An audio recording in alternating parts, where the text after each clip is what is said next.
on peut applaudir très fort Josh Safdie et Justine Triet qui nous rejoignent pour la conversation. I'm so happy to be with you because I watched the movie few weeks ago and I was so impressed by the movie because maybe the first thing that I felt at this moment is just thank you to do this movie because there is no cynicism and it's so rare these days, and I was like, okay, wow, I have very pure emotion, so intense, and I was so impressed by, I don't know how to explain things because of course it's like a huge packet of life of failures or so first of all I was very impressed by the performance of Timothée Chalamet, but maybe more by what you've done in this movie, your choices in the cast, in the script, and so I was just involved of something so new, so impressive. So Thank you. No, and in a way, it's like a total UFO in the industry. So I was like, okay, it's. Voilà, j'ai vu le film il y a quelques semaines, j'étais vraiment épatée de ce film qui est vraiment sans aucun cynisme. L'interprétation de Timothée Chalamet m'a beaucoup impressionnée, mais surtout vos choix et la distribution et le scénario. C'est un film très novateur qui est un peu un ovni dans le paysage actuel. I don't like irony. I don't believe in the concept of an anti-hero. I think that the French, you call your main character the hero. I've always respected that. My daughter's 3.5, and she always talks about big feelings, how she has these big feelings, and there's something so pure about that. And one of my fears doing a period film, that you have that right. One of my fears was, my previous movies, they were contemporary films. I was able to go out into real life and steal the films. I could go out and I could throw Adam Sandler in a fountain, and I could capitalize on real people turning and looking at someone being thrown into a fountain. And if they then notice it was Adam Sandler, that reaction would work for the scene as well. So here, I had to create life from the ground up. And every detail, there was no life to take for granted. So it started to make me look at life in a maximalist way, that life is a creation and every single thing has found its order. And by doing that, I think I ended up jamming the movie full of life out of fear that it was artificial. And that goes from the casting down to the garbage on the street. Oui, moi je n'aime pas du tout l'ironie, je ne crois pas aux anti-héros. D'ailleurs, je crois qu'en français, le personnage principal de votre film, vous l'appelez toujours un héros. Ma fille a 3 ans et demi et elle parle toujours de grands sentiments. Elle dit qu'elle ressent des grands sentiments et moi je trouve qu'il y a une belle pureté là-dedans. Et ma peur avec un film d'époque, c'était que je ne pourrais pas utiliser, comme je le faisais dans mes autres films précédents qui étaient contemporains, je ne pouvais pas utiliser des moments de la vraie vie ou des gens, tourner des scènes dans la vraie vie. Quand je balance Adam Sandler dans une fontaine, il y a des vraies réactions, je peux capitaliser sur la vraie vie.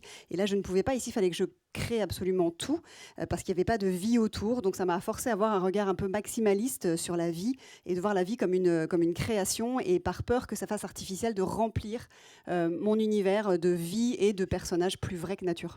One last thing. I had to create a life and a world, and then I had to go into it and steal the film. And I said that to Jack Fisk, my production designer, and my Adam Willis, my set decorator, and Miyako Bellizzi, my costume designer, and Kay, my hair person. We were so in line with creating a verisimilitude, an exact verisimilitude, but exact in the way that life is kind of imperfect. Because I said to them, I need to time travel. I will go back in time and I will capture life for all of us in 2025.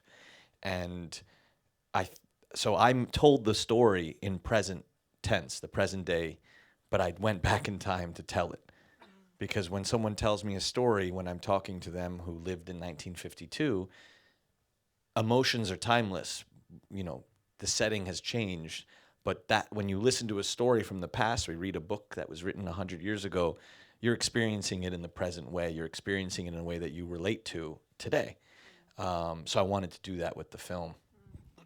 Et donc j'ai dû créer cet univers et ensuite j'ai dû entrer dedans pour voler le film qui y avait dedans. Et ça, on en a parlé avec mon chef décorateur, ma chef costumière, tous les chefs de poste, d'avoir cette vraisemblance, mais jusque dans les imperfections de la vraie vie. Parce que c'était comme un voyage dans le temps. C'est un film historique, mais ça se ressent au présent. Moi, j'ai dû, remonter le temps pour raconter cette histoire au présent, puisque les émotions sont intemporelles. Et même un livre qui a été écrit il y a 100 ans, quand on le lit, on l'expérimente, on le vit au présent. Yeah, and you mix some old music and music super contemporary. So it's really interesting what you've done with this mix. Music. Yeah. I believe that the movie is told from Marty's future, and there's Mark Fisher talked about. He has a theory called hauntology, and he expresses it through music, in particular in the 80s, the birth of postmodernism. And the principle of that theory is that the past haunts the future and the future haunts the past. And that only happens when life has run out of options, when he believes socialism died and capitalism won worldwide.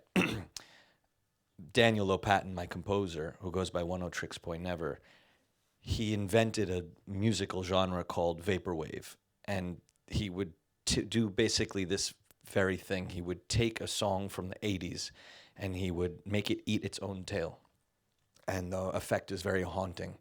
And I believe this movie is very haunted, the way you look back at your youth in a haunted way, the way that happiness can be haunted. And I think that the music against the 1952, the anachronism, creates a mythic quality, a legend quality. There's something of value here. And I believe the movie is told from the perspective of Marty when he's become an incredibly successful shoe salesman. He has many shoe stores, and he has a granddaughter, and they're at a Tears for Fears concert, and they're listening to Everybody Wants to Rule the World. And he's thinking, I have all the metrics of success, but am I here on this planet doing the thing that I believed I was supposed to be doing? And I think you feel that in the film. You might not be able to locate it, but I feel it. And that's what, and I think the movie's about time in that regards. Oui, le mélange des musiques, c'est parce que pour moi, le film est raconté depuis le point de vue de l'avenir de Marty. Mark Fisher a une théorie qui s'appelle l'ontologie et notamment dans les années 80, le postmodernisme qui s'est beaucoup développé à ce moment-là, et qui est que le passé hante l'avenir et réciproquement. Et ça date de l'époque où on a assisté à la mort du communisme et où le capitalisme a vraiment vaincu. Et mon compositeur, il a créé un mouvement qui s'appelle le Vaporwave, une tendance musicale. Et en fait, il fait ça avec des chansons des années 80 qu'il revisite. Et comme ça donne ce côté un peu hanté. Et je crois que vraiment ce film est exactement comme ça. Il est un peu hanté. Et ce mélange des époques, ça donne un côté un peu mythique, un peu légendaire au film. Et moi, vraiment, pour moi, le film, c'est Marty qui regarde en arrière. C'est le point de vue de quand il est devenu un grand vendeur de chaussures, qu'il a plein de magasins, et qu'il emmène sa petite fille à un concert de Tears for Fears, et qu'il dit vraiment qu'il a tout ce qu'il faut pour être heureux, et qu'il a en fait, il a accompli d'une certaine manière son destin. C'est vraiment un film sur le temps.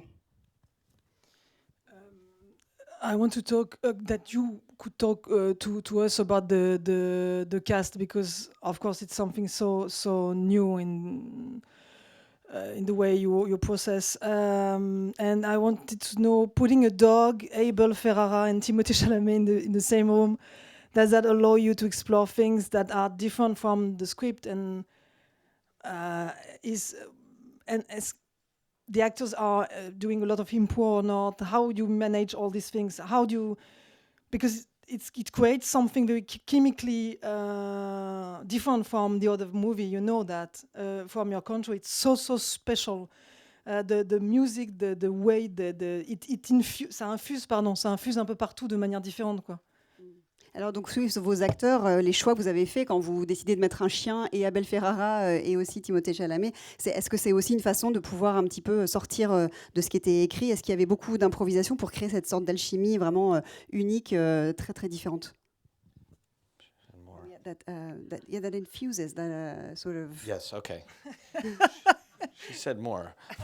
The so I'll talk about the dog briefly.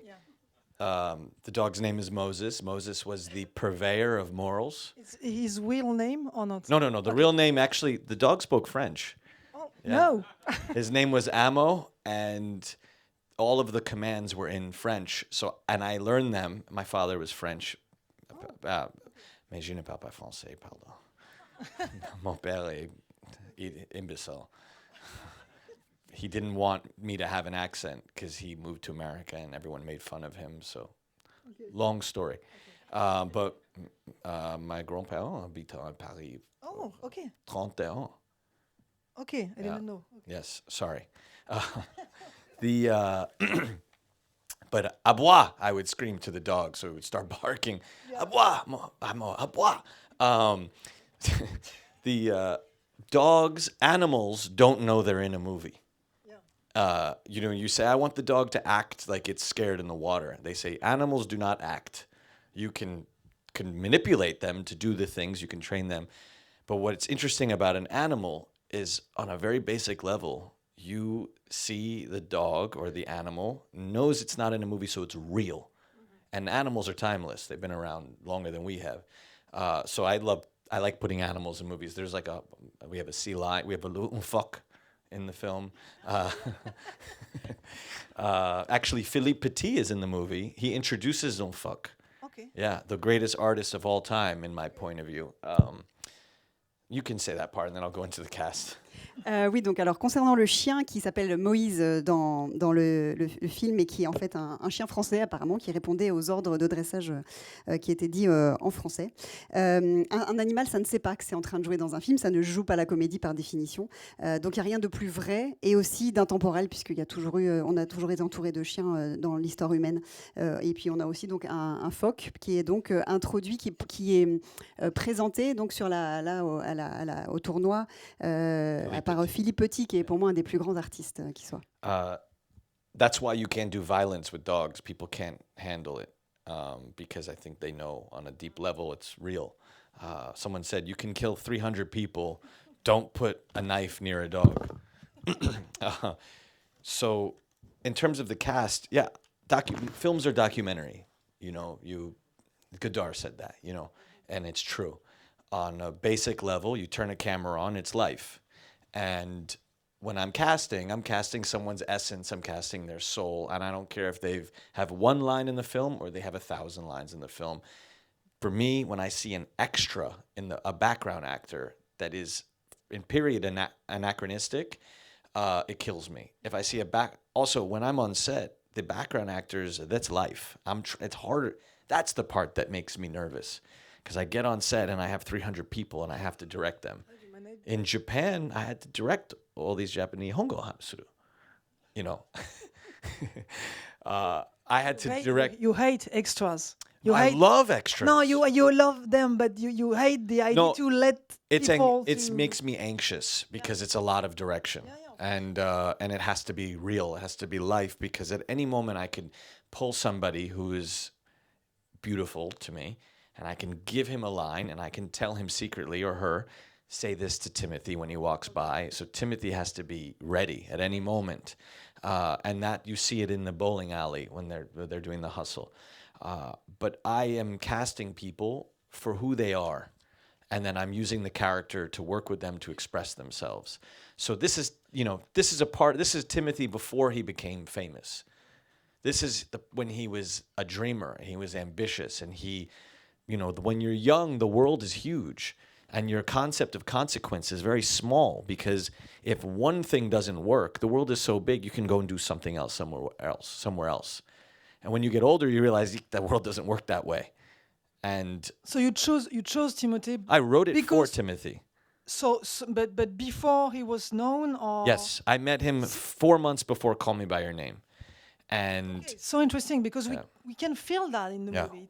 It's like a documentary on him in a way. Yes, I mean it's not. I know. Yeah. But there is something. It was a fun character for him to do because it allowed him to express a purity inside of him, the ambition inside of him, the young boy. And I think this movie is very much about becoming a man. And you're seeing this very specific moment in his life where you're seeing him go from boy to man and responsibility and understanding that and understanding, having a concept of time. I think at the end when he looks into this child's eyes, he's seeing infinity. He's seeing the future as way beyond him.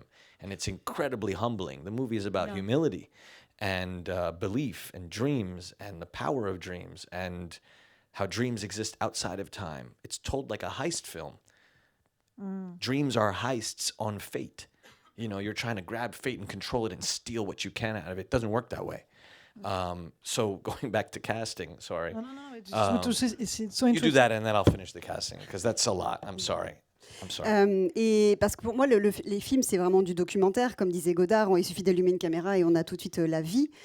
Et moi, quand je caste des acteurs, je veux leur âme vraiment pleine et entière, qu'ils aient une réplique ou 1000 répliques à jouer. Surtout dans un film d'époque, moi, il n'y a rien de pire pour moi, il n'y a rien qui me fait plus sortir d'un film que quand je vois un figurant qui se retrouve un peu là de façon anachronique, qui n'a pas vraiment, qui ne se fond pas dans le paysage. Et donc, c'est assez anxiogène pour moi d'avoir 300 figurants comme ça dans une scène, mais moi pourtant j'aime ça et j'aime reconstituer ça. Je casse les gens pour ce qu'ils sont vraiment et pour qu'ils puissent s'exprimer réellement. Pour moi, c'est un film sur Timothée Chalamet avant sa célébrité. Je l'ai rencontré 4 mois avant Call Me By Your Name, avant que le film sorte. C'est vraiment un film sur un jeune rêveur ambitieux qui n'a pas forcément conscience des conséquences. Donc c'est presque un documentaire sur lui et c'est pour lui, je pense que c'était vraiment super à jouer, cette pureté dans l'ambition d'un jeune garçon, parce que ce film, c'est vraiment un film sur ce que c'est que devenir un homme. D'ailleurs, à la scène de fin, on voit que d'un seul coup, il a une vision de l'infini quand il voit son enfant. C'est un film aussi sur l'humilité et c'est filmé comme un film de braquage, comme si un rêve, c'était quelque chose qu'il fallait braquer. So when I'm casting, I wrote the movie for Timothy, for Abel, Ferrara, for Tyler Okama, Tyler the creator, and Gwyneth Paltrow. Those are the 4 people I wrote it for. And I knew who they were. Gwyneth I didn't know. Abel I know very well, and Tyler and Timothy I knew. Everybody else you write, and you have an idea, maybe this person. But then when you cast them, Jennifer Vendetti, my casting director, she's a documentarian. She's a humanist. Yeah. And she will go through, professional actors and real people. And I send her a character biography of everybody.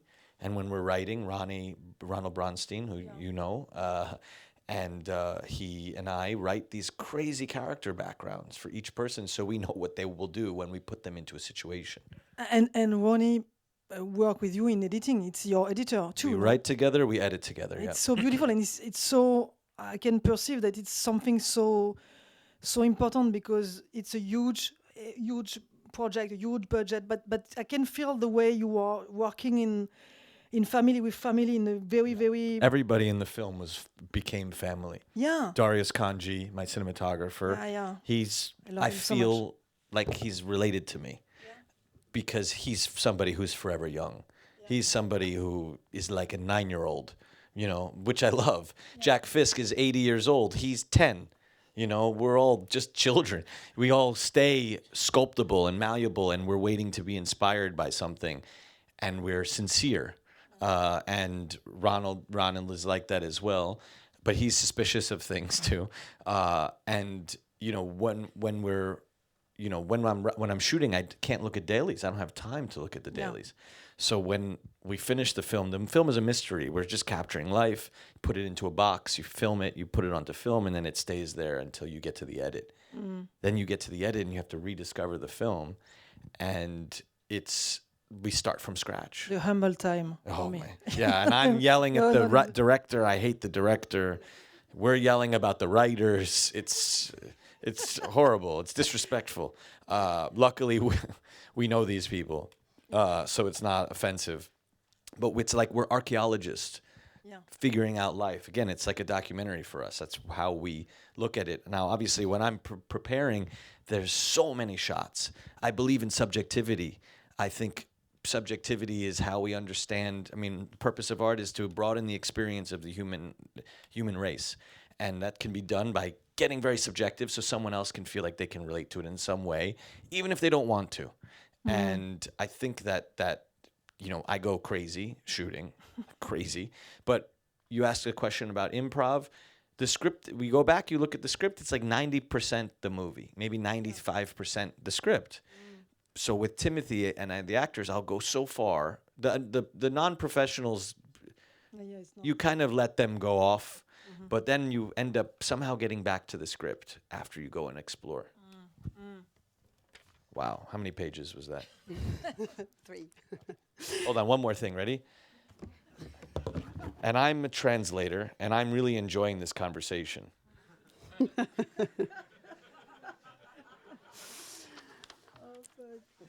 Donc ce film, je l'ai écrit vraiment pour 4 personnes, pour Timothée Chalamet, pour Abel Ferrara et Tyler, the Creator, tous les 3 que je connais déjà très bien, et pour Gwyneth Paltrow que je ne connaissais pas encore. Mais donc on a certaines idées à l'écriture, mais ensuite Jennifer Venditti, ma directrice de casting, c'est vraiment quelqu'un qui a une approche documentaire dans sa façon d'aller chercher les gens, humaniste. Je lui envoie des bios assez fouillés qu'on écrit donc avec mon partenaire d'écriture Ronald Bronstein. On écrit des sous-textes incroyables pour des historiques de ces personnages extrêmement fouillé. Ensuite, on monte ensemble. Effectivement, c'est très important la phase de montage et on devient tous une grande famille. Hein. Et on est tous comme une bande de gamins. Hein. Même Jack Fisk, qui est le chef décorateur, il a 80 ans, mais on dirait encore un gamin de 10 ans. On est tous un peu comme ça. Quand on tourne, on n'a pas le temps de... Moi, j'ai pas le temps de regarder les rushs. C'est vraiment trop chronophage. Je saisis la vie sur pellicule et puis après, je le redécouvre au montage avec Ron. Et là, on redémarre tout de zéro. Et là, on déteste un peu tout le monde parce qu'on se dit mais qui a écrit ça, qui a filmé ça, mais heureusement c'est des gens qu'on connaît, donc ça va. Donc c'est un travail un peu d'archéologue qu'on fait à ce moment-là, et moi je crois vraiment à cette subjectivité d'un film parce que ça permet de s'identifier ou de demander au spectateur de s'identifier, même s'il n'a pas envie au départ de s'identifier, pour revenir à l'improvisation. Donc à peu près 90% de ce qu'il y a dans le film, c'était à peu près écrit. Après, on peut essayer d'aller pousser un petit peu plus loin. Et pour terminer, la traductrice dit qu'elle aime beaucoup cette conversation. And so it's just for me because I'm curious. Just with your DP, so with Darius Khondji, you do the prep super intensely before, and you can change something in the moment. So you or you Yes. It's just for me this thing. Sorry.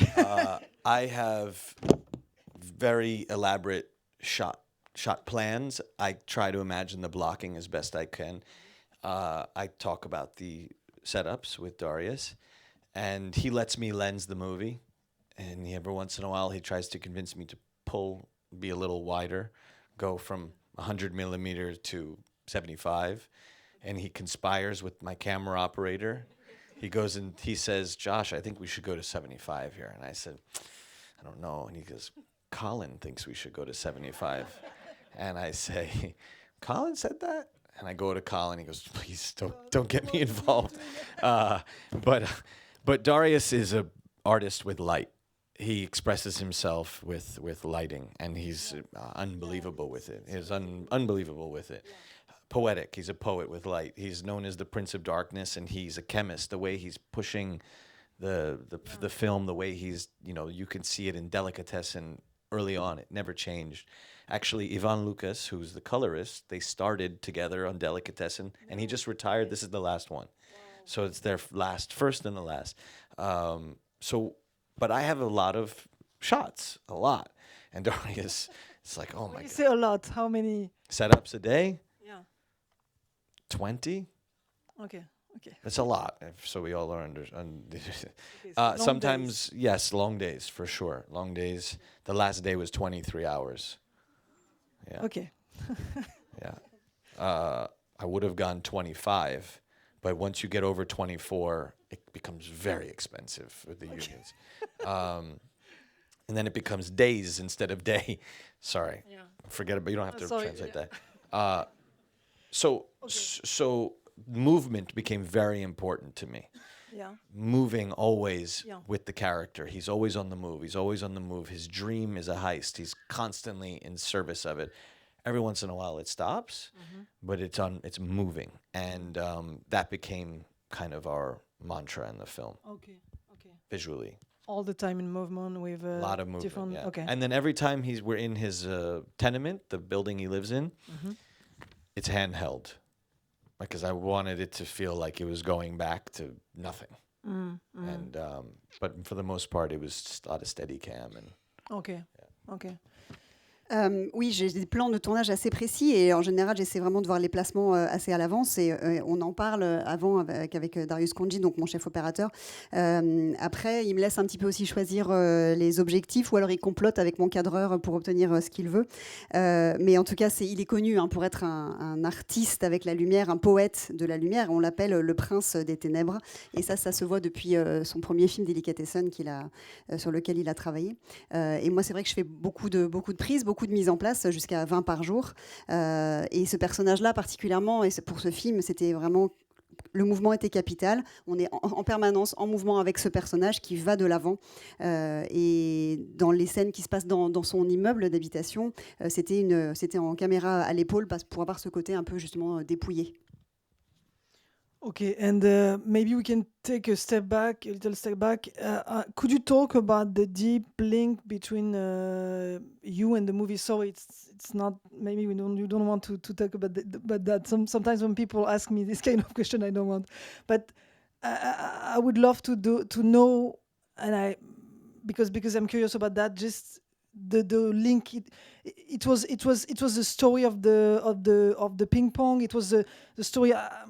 I read somewhere that your grandfather was linked to something in Japan. I don't know, but well, could you speak about that? Your link, your deep link. It was, you talk about the question of time or. Yeah.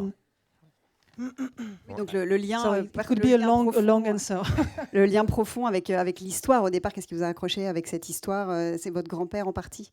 You want to ask the audience if they prefer I break it up so that So Est-ce que vous préférez comme ça? Okay, it's fine. Okay, c'est pas grave. Okay. My great uncle, my grandmother's brother, played table tennis with a lot of these guys who inspired the story in Midtown Manhattan. And it was a group of people. My wife, who's a producer on the film, Sarah Hussein, she got this book for me that was written by a table tennis player, a hustler. And he was a part of this group of young men in Manhattan in the 40s and 50s. And they all hung out at this one place called Lawrence's, which you see in the film. It was like an orphanage. It was a group of young men and women, but I've focused on the men here, who had a dream that no one respected. And because no one respected it, it made them believe in it even more, out of almost being stubborn. Because every moment that the dream didn't come true, it was a validation of the humiliation. And there was something inspiring about that. My previous film that I directed with my brother, it was, a 10-year dream I was chasing. Every moment I was constantly trying to get the money, saying no. Adam Sandler saying no. No one believed in it. Oh, yeah. No one believed in it, yeah. Adam Sandler said no. Well, it never got to him. It went to his agents. The agent said, "Are you kidding me? Get out of here with this. These guys make these tiny films. They're not doing this." And the dream became my purpose. And it became a reason. It was an antidote to existentialism. I was like, it was a reason to be there. And I woke up every morning, and every day was the end of the world. I'd call Ronnie, my writer. I said, "We need a new draft by Friday." He said, "Why?" I said, "Because we need it. If we don't have it by Friday, we won't have it by Sunday. And I see somebody on Sunday who might have the movie, have the money, and I'm fucked." So when the movie ended, when I was shooting it, was when my wife bought me this book. And the movie came out, and I felt hollow. I felt empty. I felt sad. And I had lost my purpose. And I realized, and also I looked around, the sacrifice of following a dream that you believe in is the sacrifices of life. I had no life outside of it. So I got there, and I looked around. I realized dreams were for the lonely. I felt incredibly alone. I felt abandoned. And I looked around, and the people who believed became the most important to me. And that feeling combined with this person, or this fictional character that came to be, became kind of the link. And then 2 months after I finished the movie's in theaters, I got married. I went to City Hall. I got married. Within a year, I had a baby, and then I just had another baby. So like, life happened pretty quickly, and yeah, I that was the link, really. That's the bedrock of the movie. J'avais un grand-oncle qui donc jouait au ping-pong, au tennis de table, avec certaines des personnes qui sont représentées dans le film. C'était dans un club qui était à Midtown, à Manhattan, et qu'on voit dans le film qui s'appelle Lawrence's, dans les années 40 et 50. Et donc, en fait, ma femme, qui est coproductrice sur le film, m'avait offert un livre sur la biographie d'un joueur de ping-pong, qui était aussi un peu un petit combinard, exactement comme ça. Et ce club était comme une sorte d'orphelinat pour des jeunes hommes un peu en marge, qui avaient des rêves un petit peu comme ça. Enfin, c'était un rêve que personne ne respectait, d'être champion de ping-pong. Et donc, ils y croyaient encore plus de façon très obstinée. C'est ça qui m'a inspirée. Moi, je sortais juste d'un rêve de 10 ans que j'avais poursuivi. C'était mon film précédent avec mon frère, Uncut Gems. C'était un projet dans lequel personne ne croyait. Même Adam Sandler n'avait pas accès au projet parce que ses agents rejetaient et refusaient de lui faire lire. C'était considéré comme étant un trop petit film. Ce rêve, c'est devenu pour moi une sorte d'antidote à mon angoisse existentielle. Je n'ai vécu que pour ça pendant toutes ces années. Et donc à la fin, c'est le moment où ma femme m'a offert ce livre, mais c'est un moment où je me sentais un peu vide parce que je sortais de ce film-là. Je me sentais vide et triste. J'avais perdu un peu le sens de ce que je voulais faire. Et j'ai vu que tous les sacrifices que j'avais faits, j'avais un peu sacrifié ma vie. Et je voyais que ce rêve était en fait un peu solitaire et un peu comme une drogue. Et là, je me suis tournée vers les gens que j'aimais et vers ce personnage donc, que je découvrais. Et c'est ça, en fait, qui m'a créé ce lien. Après, la vie s'est enchaînée, je me suis mariée, j'ai fait des enfants. Mais en fait, voilà, c'était ça le fil conducteur et le lien profond que j'ai eu avec ce projet au départ. This film is also very much about individualism, rugged individualism that really came into being after the war. That was something that was interesting to me from this time period, America, you know, and in particular the 50s, 80s, 1950s, 1980s. In the 80s, after defeat in Vietnam, America is trying to go back to the 50s. Reagan saying, you know, the American dream goes into quotes. It becomes ironic. It becomes a carrot that you're running towards all the time. And I think the movie is very much about individualism, rugged individualism, and the limits of it, and how it's an illusion that you think you have complete freedom because you're individualist. You can do whatever you want. But it's actually you have no agency because you're possessed by this idea of being an individual. And it's scary. It's scary, but it's also intoxicating. So I was interested in that, in particular, looking at it at the birth. From my point of view, I'm not a historian. I understand the world when I read about these small stories. The Japanese coming out of isolation using ping pong. That's a true story. The real person's name is Hiroji Sato. The Holocaust story with the honey. It's a true story. His name is Aloshi Ehrlich. This is how he survived, was through ping pong and diffusing bombs and bringing back honey for his bunkmates, his fellow prisoners. Lawrence's, the ping pong parlor, it was a real place. My great-grandfather was in Japan after the war. He said it was fascinating. He said it was the Japanese after the war were the most interesting. We'll never see anything like that again. The way they embraced defeat. They were such a violent people and they became incredibly passive.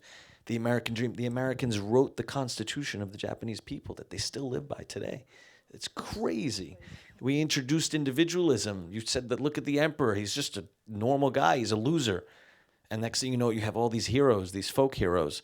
When the Japanese guy who it's based on came back from Bombay, when he beat everybody with a paddle, which was called the atomic paddle that they invented, 1 million people were waiting for him. In the script, we changed it to 100,000 because people were laughing when they read 1 million. It was like, no, this was true. So at this moment in time, it was the heyday of this idea, the American dream, rugged individualism, and being able to tell it from today. Again, this is the past haunting the future and the future haunting the past. So those are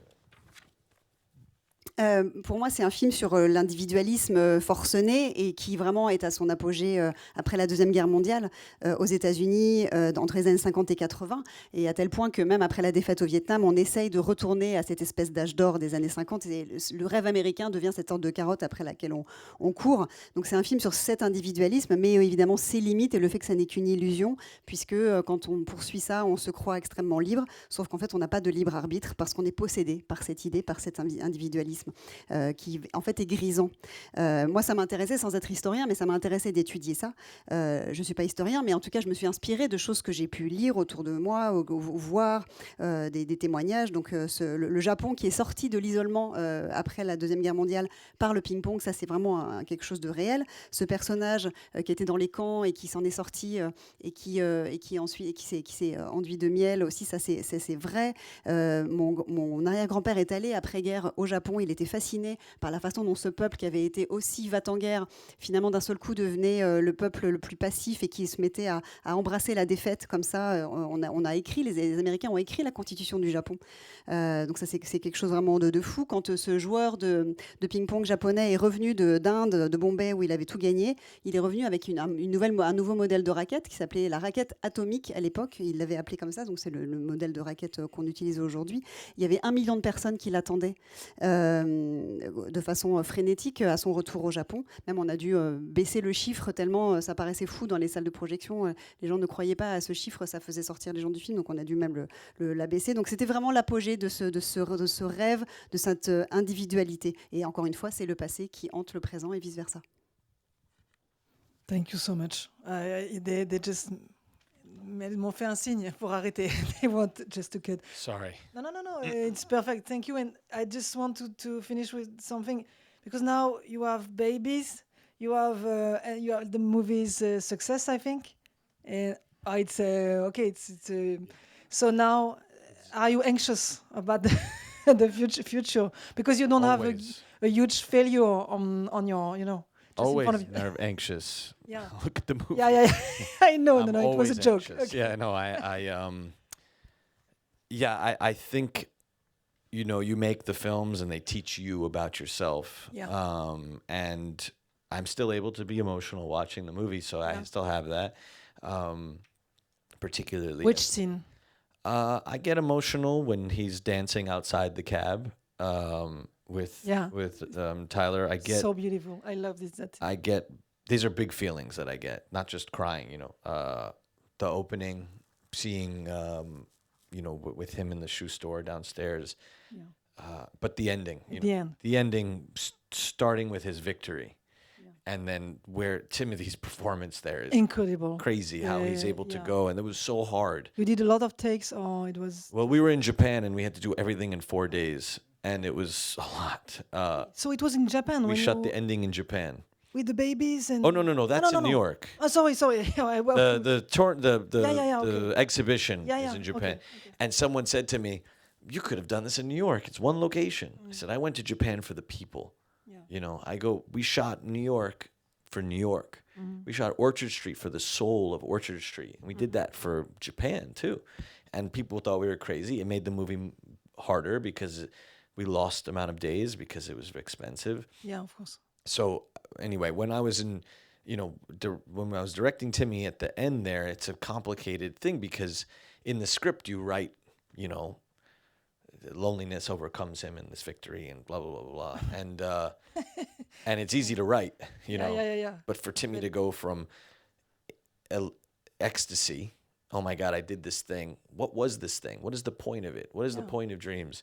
To go from that to being completely humbled by the fact that this Japanese man is kind of being taught a lesson about individualism, or the Japanese people at least, and then to look out at this group of people and feel nothing.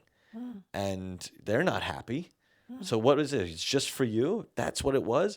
And the way Timmy performs that is mind-blowing. And then the way he rushes home and the way he says, "I'm the father."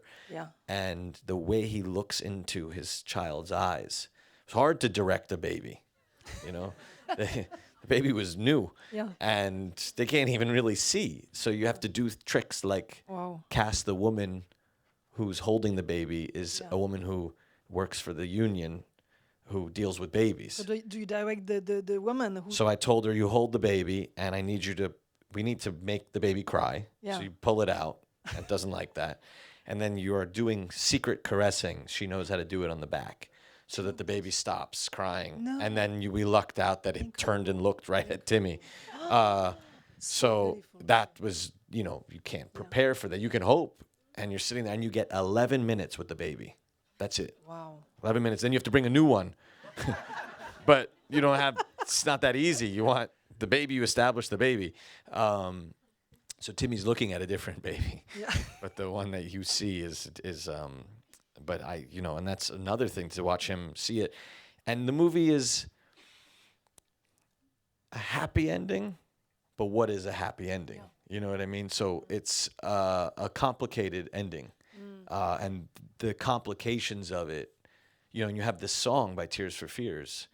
And in the 80s, in the new wave music, you had very scary, sad, anxious lyrics, but you had this boom, boom, boom, boom, which is like rock and roll. You took blues music, sad, depressing songs, but put a beat to it. So you're dancing to someone's sadness, So that's a very interesting moment because in that moment, he's happy.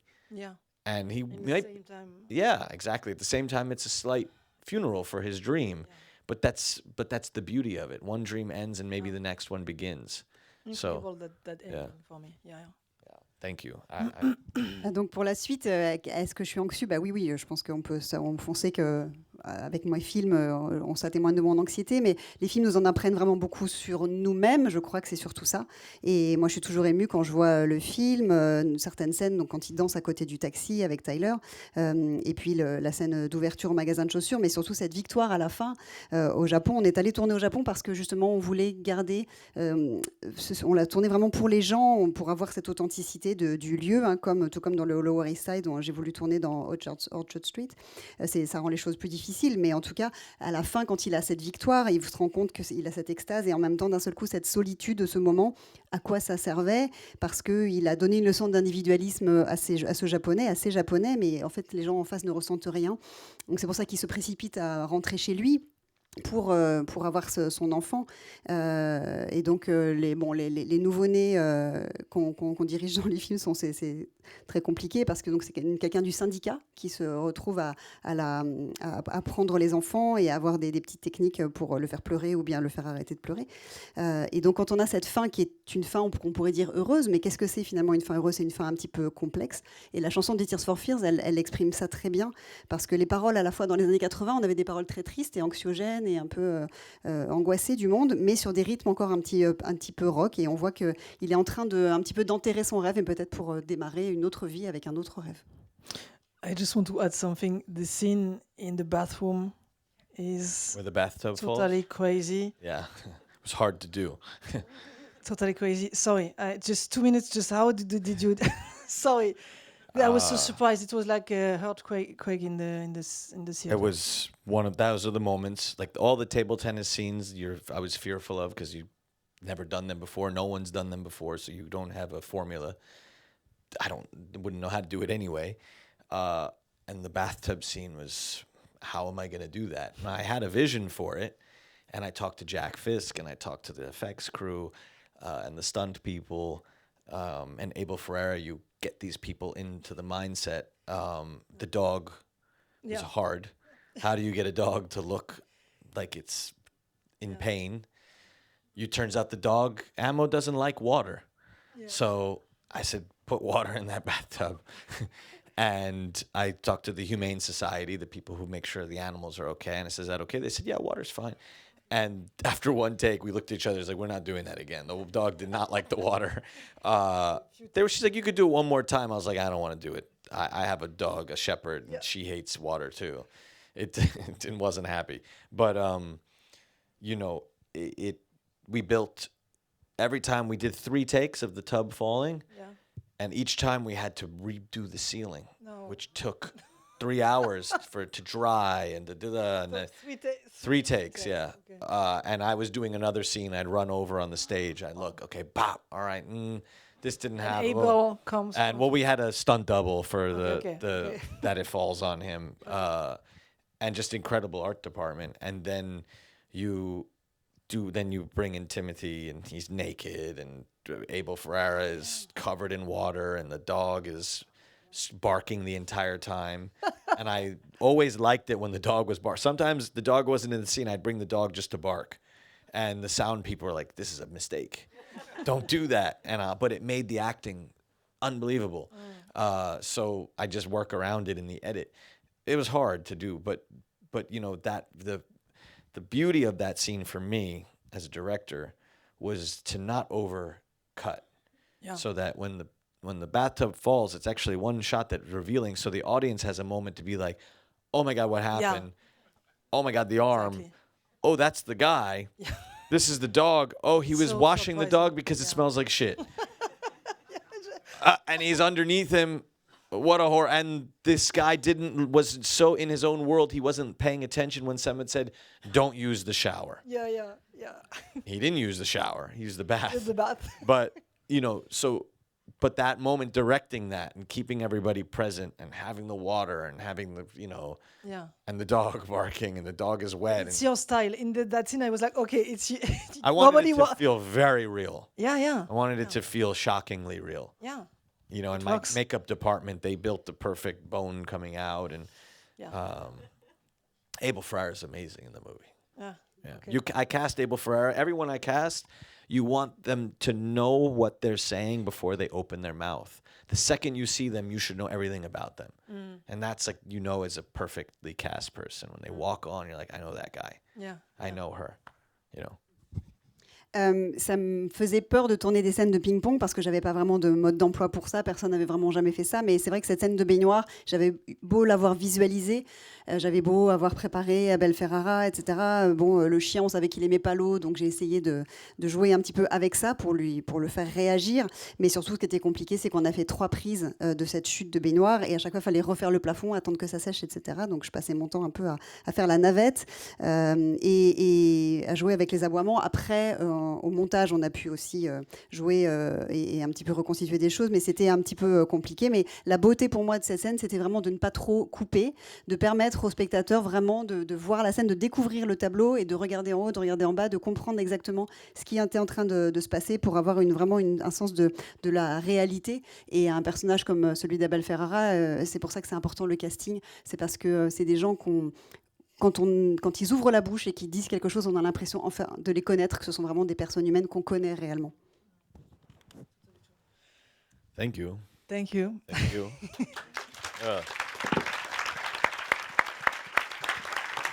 Thank you. Thank you, everybody.